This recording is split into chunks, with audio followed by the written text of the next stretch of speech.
Excerpt from a local newspaper. Ominous unknown killer is still at large. After weeks of unexplained murders, the ominous unknown killer is still on the rise. After little evidence has been found, a young boy states that he survived one of the killer's attacks, and bravely tells his story. I had a bad dream, and I woke up in the middle of the night. I saw that for some reason the window was open, even though I remember it being closed before I went to bed. I got up and shut it once more. Afterwards, I simply crawled under my covers and tried to get back to sleep. That's when I had a strange feeling, like someone was watching me. I looked up and nearly jumped out of my bed. There, in the little ray of light illuminating from between my curtains, were a pair of 2 eyes. These weren't regular eyes. They were dark, ominous eyes. They were bordered in black and just plain out terrified me. That's when I saw his mouth. A long, horrendous smile that made every hair on my body stand up. The figure stood there, watching me. Finally, after what seemed like forever, he said it. A simple phrase, but said it in the way only a madman could speak. He said, "Go to sleep." I let out a scream. That's what sent him at me. He pulled up a knife, aiming at my heart. He jumped on top of my bed. I fought back. I kicked, I punched, I rolled around, trying to knock him off me. That's when my dad busted in. The man threw the knife. It went into my dad's shoulder. The man probably would have finished him off if one of the neighbors hadn't alerted the police. They drove it to the parking lot and ran towards the door. The man turned and ran down the hallway. I heard a smash, like glass breaking. As I came out of my room, I saw the window that was pointing towards the back of my house was broken. I looked out of it to see him vanish into the distance. I can tell you one thing. I will never forget that face, those cold, evil eyes, and that psychotic smile. It will never leave my head. Police are still on the lookout for this man. If you see anyone that fits the description in this story, please contact your local police department. Jeff and his family had just moved into a new neighborhood. His dad had gotten a promotion at work, and they thought it would be best to live in one of those fancy neighborhoods. Jeff and his brother Lou couldn't complain, though. A new, better house. What was not to love? As they were getting unpacked, one of their neighbors came by. Hello, I'm Barbara. I live across the street from you. Well, I just wanted to introduce myself and to introduce my son.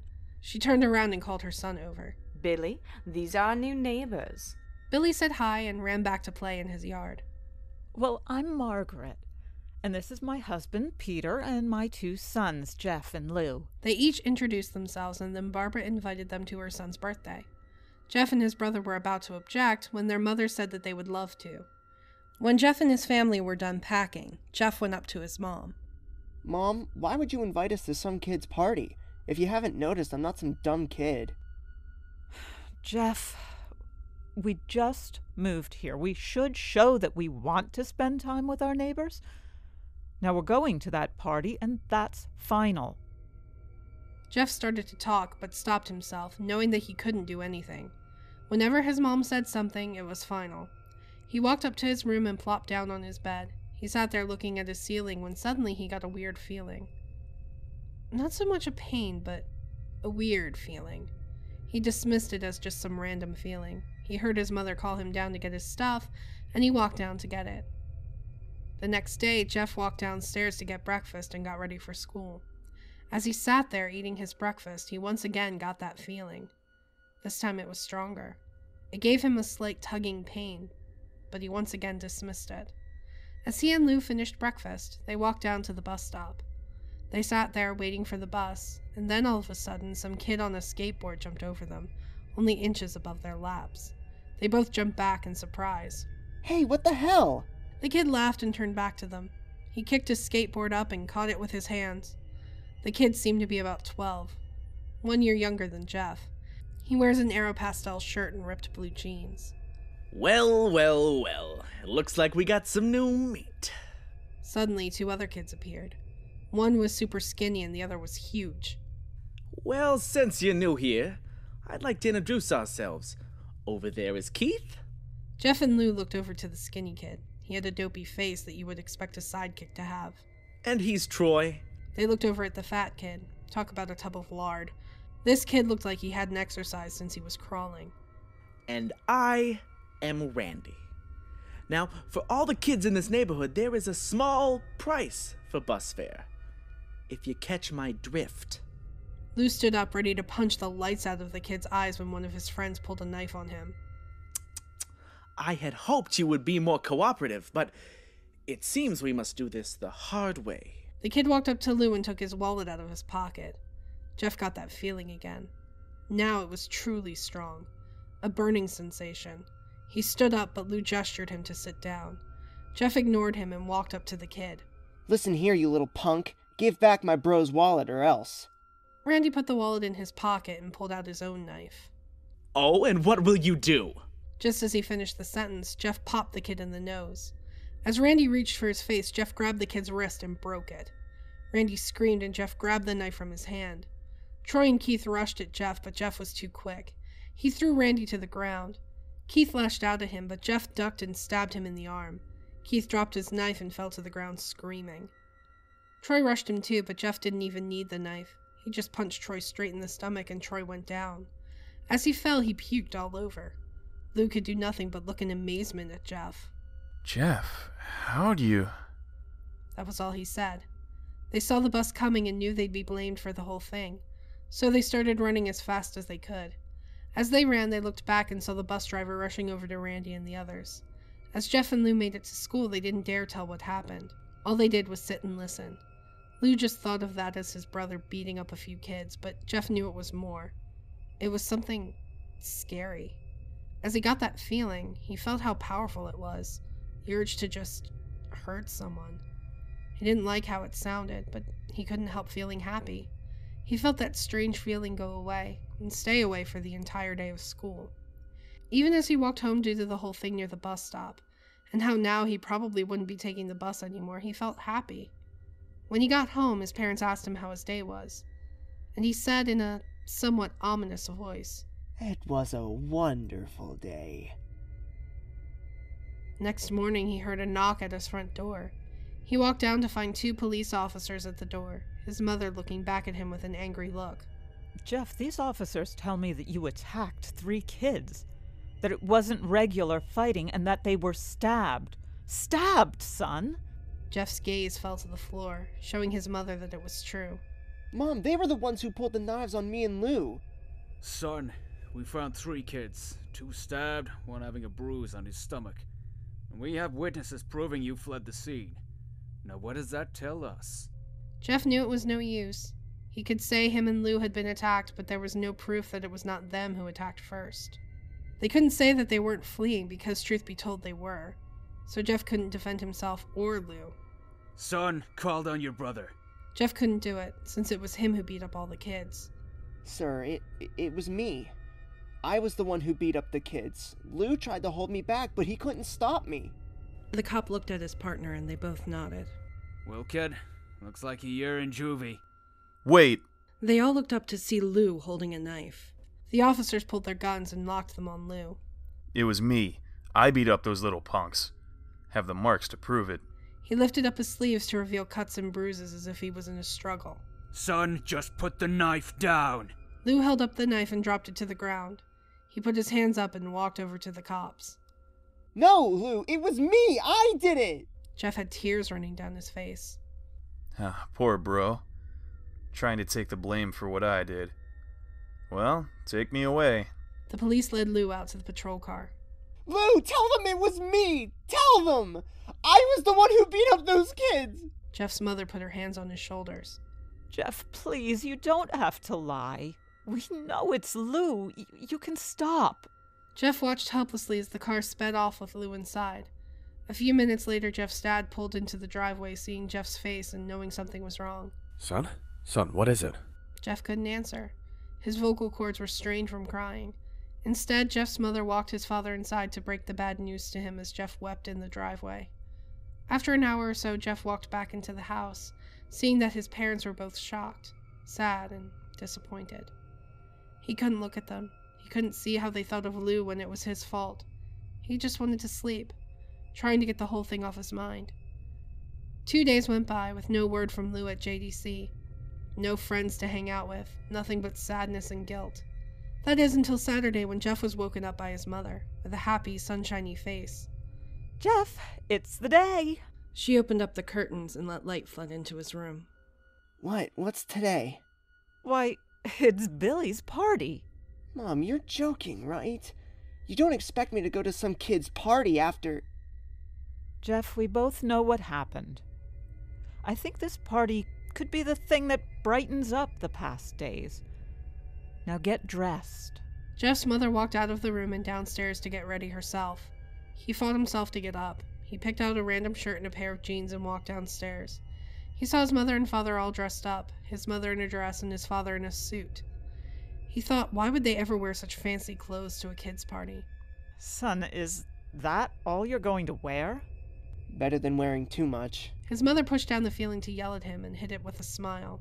Now, Jeff, we may be overdressed, but this is how you go if you want to make an impression. Jeff grunted and went back up to his room. I don't have any fancy clothes!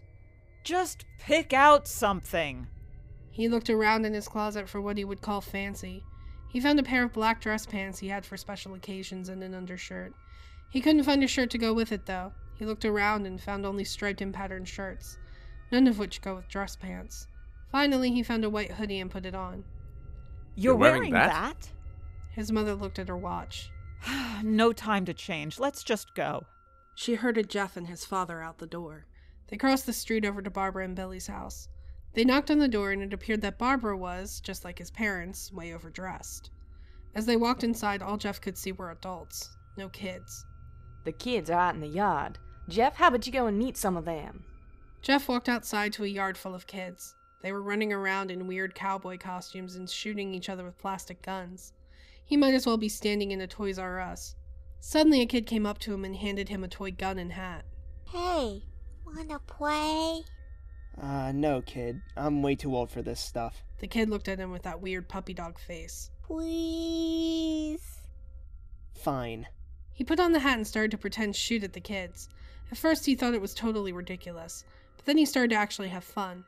It might not have been super cool, but it was the first time he had done something that took his mind off of Lou. So he played with the kids for a while until he heard a noise. A weird rolling noise. Then it hit him. Randy, Troy, and Keith all jumped over the fence on their skateboards. Jeff dropped the fake gun and ripped off the hat. Randy looked at Jeff with a burning hatred. Hello, Jeff, is it? We have some, unfinished business. Jeff saw his bruised nose. I think we're even. I beat the crap out of you, and you get my brother sent to JDC. Randy got an angry look in his eyes. Oh, no, I don't go for even. I go for winning. You may have kicked our asses that one day, but not today. As he said that, Randy rushed at Jeff. They both fell to the ground. Randy punched Jeff in the nose, and Jeff grabbed him by the ears and headbutted him. Jeff pushed Randy off of him, and both rose to their feet. Kids were screaming, and parents were running out of the house.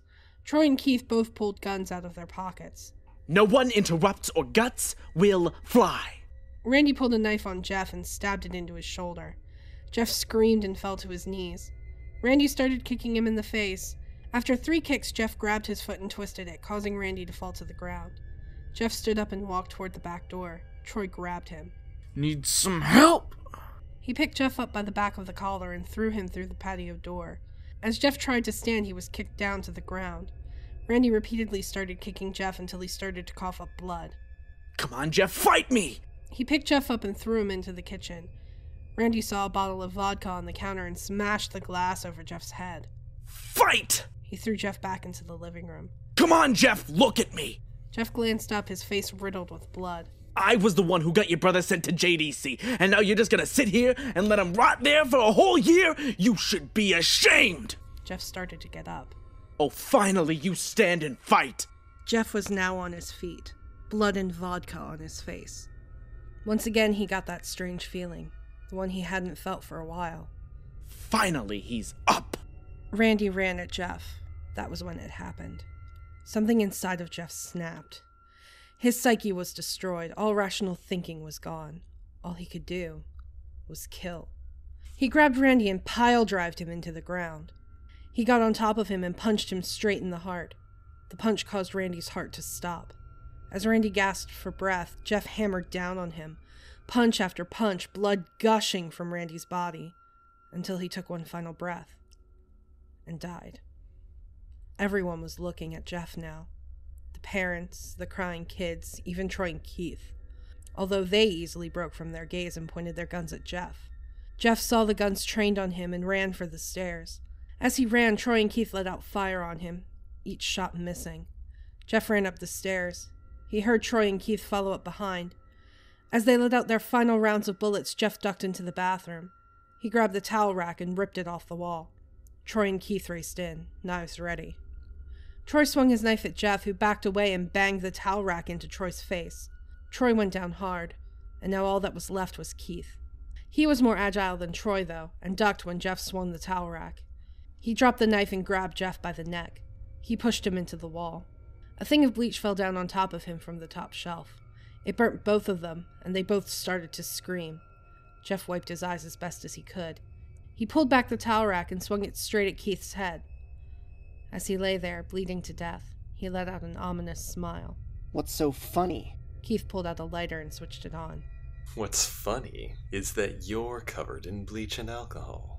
Jeff's eyes widened as Keith threw the lighter at him. As soon as the flame made contact with him, the flames ignited the alcohol in the vodka. While the alcohol burned him, the bleach bleached his skin. Jeff let out a terrible screech as he caught on fire. He tried to roll out of the fire, but it was no use. The alcohol had made him a walking inferno. He ran down the hall and fell down the stairs. Everybody started screaming as they saw Jeff, now a man on fire, drop to the ground, nearly dead. The last thing Jeff saw was his mother and the other parents trying to extinguish the flames. That's when he passed out. When Jeff woke, he had a cast wrapped around his face. He couldn't see anything, but he felt a cast on his shoulder and stitches all over his body. He tried to stand up, but he realized that there was some tube in his arm, and when he tried to get up, it fell out, and a nurse rushed in.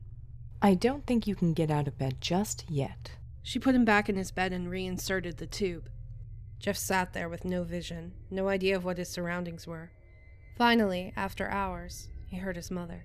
Honey, are you okay? Jeff couldn't answer, though. His face was covered and he was unable to speak. Honey, I have great news. After all the witnesses told the police that Randy confessed to trying to attack you, they decided to let Lou go.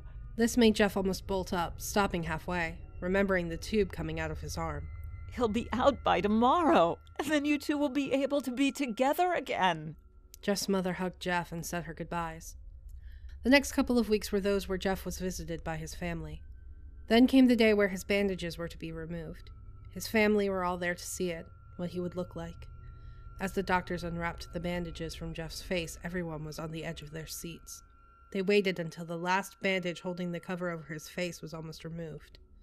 Let's hope for the best. The doctor quickly pulled the cloth, letting the rest fall from Jeff's face. Ah! Lou and Jeff's dad stare awestruck at his face. What? What happened to my face? He rushed out of bed and ran to the bathroom. He looked in the mirror and saw the cause of the distress. His face, it was horrible. His lips were burnt to a deep shade of red. His face was turned into a pure white color, and his hair singed from brown to black. He slowly put his hand to his face. It had a sort of leathery feel to it now. He looked back at his family, then back at the mirror. Jeff, it's not that bad. Not that bad? It's perfect! His family were equally surprised. His parents noticed that his left eye and hand were twitching. Jeff, are you okay? Okay? I've never felt more happy! Look at me! This face goes perfectly with me! He couldn't stop laughing. He stroked his face, feeling it. looking at it in the mirror. What caused this? Well, you may recall that when Jeff was fighting Randy, something in his mind, his sanity snapped. Now he was left as a crazy killing machine. That is, his parents didn't know. Doctor, is my son all right? You know, in the head. Oh yes, this behavior is typical for patients that have taken very large amounts of painkillers. If his behavior doesn't change in a few weeks, bring him back here and we'll give him a psychological test. Thank you, Doctor. Jeff's mother went over to Jeff. Jeff, sweetie, it's time to go. Jeff looked away from the mirror, his face still formed into a crazy smile. Okay, Mommy! His mother took him by the shoulder and took him to get his clothes. This is what he came in. Jeff's mom looked down to see the black dress pants and white hoodie her son wore. Now they were clean of blood and now stitched together. Jeff's mother led him to his room and made him put his clothes on. Then they left, not knowing that this was their final day of life. Later that night, Jeff's mother woke to a sound coming from the bathroom. It sounded as if someone was crying. She slowly walked over to see what it was. When she looked into the bathroom, she saw a hideous sight. Jeff had taken a knife and carved a smile into his cheeks. Jeff, what are you doing? Jeff looked over to his mother. I couldn't keep smiling, Mommy. It hurt after a while. Now I can smile forever. Jeff's mother noticed his eyes ringed in black. Jeff, your eyes! His eyes were seemingly never closing. I couldn't see my face.